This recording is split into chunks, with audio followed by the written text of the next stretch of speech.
ఈరోజు బీసీ సమాజ్ ఉమ్మడి జిల్లా కార్యాలయంలో బీసీ సమాజ్ ఆధ్వర్యంలో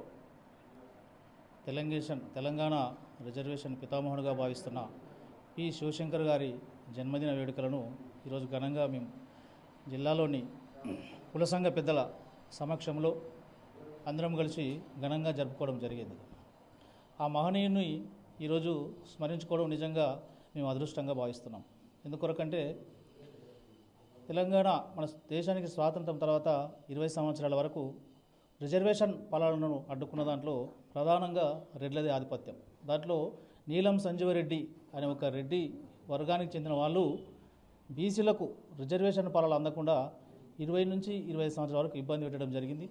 దాంట్లో వాళ్ళకు ఎదురేగి ఇతను ఒక న్యాయ కోవిదుడుగా ఒక డ్రాఫ్టింగ్ తయారు చేయడంలో కానీ ముసాయిదా బిల్లులు చేయడంలో కానీ తన వంతుగా చేసి దేశ స్థాయిలో కూడా బీపీ మండల్ ఏదైతే రిజర్వేషన్ పితామహుడుగా భావిస్తామో బీపీ మండల్ అధ్యక్షతన జరిగిన రిజర్వేషన్ దాంట్లో కూడా ముసాయిదాలో కూడా కీలక పాత్ర పి శివశంకర్ గారిదే.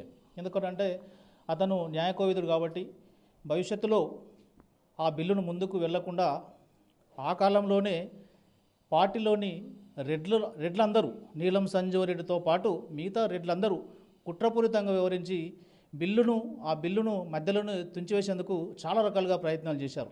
దాన్ని అన్నిట్లో ముందుకెళ్ళి ఆ బిల్లును సక్సెస్ఫుల్గా చేయడంలో కీలక పాత్ర పోషించింది మాత్రం పి శివశంకర్ గారి. అటువంటి మహానుభావుని జన్మదిన సందర్భంగా ఈరోజు మేము బీసీ సమాజ్ ఆధ్వర్యంలో ఇక్కడ జరుపుకోవడం జరిగింది. అదేవిధంగా రేపు జరగబోవు స్థానిక సంస్థల ఎన్నికల్లో బీసీలందరూ ఎస్సీ ఎస్టీ స్థానాలు తప్ప మిగతా అన్ని స్థానాలలో బీసీలు పోటీలో ఉండాలి. అప్పుడే అధికారం దిశగా బీసీలందరూ అడుగులు వేస్తారు. కాబట్టి మన శివశంకర్ గారికి ఘనమైన నివాళిగా మనం రేపు జరగబో స్థానిక సంస్థల ఎన్నికల్లో అత్యధిక స్థానాలు బీసీలు గెలవాలి. బీసీలే అధికారంలో ఉంటే మాత్రం ఆ మహనీయునికి మనం ఘనమైన నివాళులు అర్పించిన వాళ్ళం అవుతాం. అదేవిధంగా రాష్ట్రంలో 1993లో దేశ స్థాయిలో కూడా రిజర్వేషన్ ఫలాలు అందించడంలో కీలక పాత్ర కూడా పి శివశంకర్ గారిదే.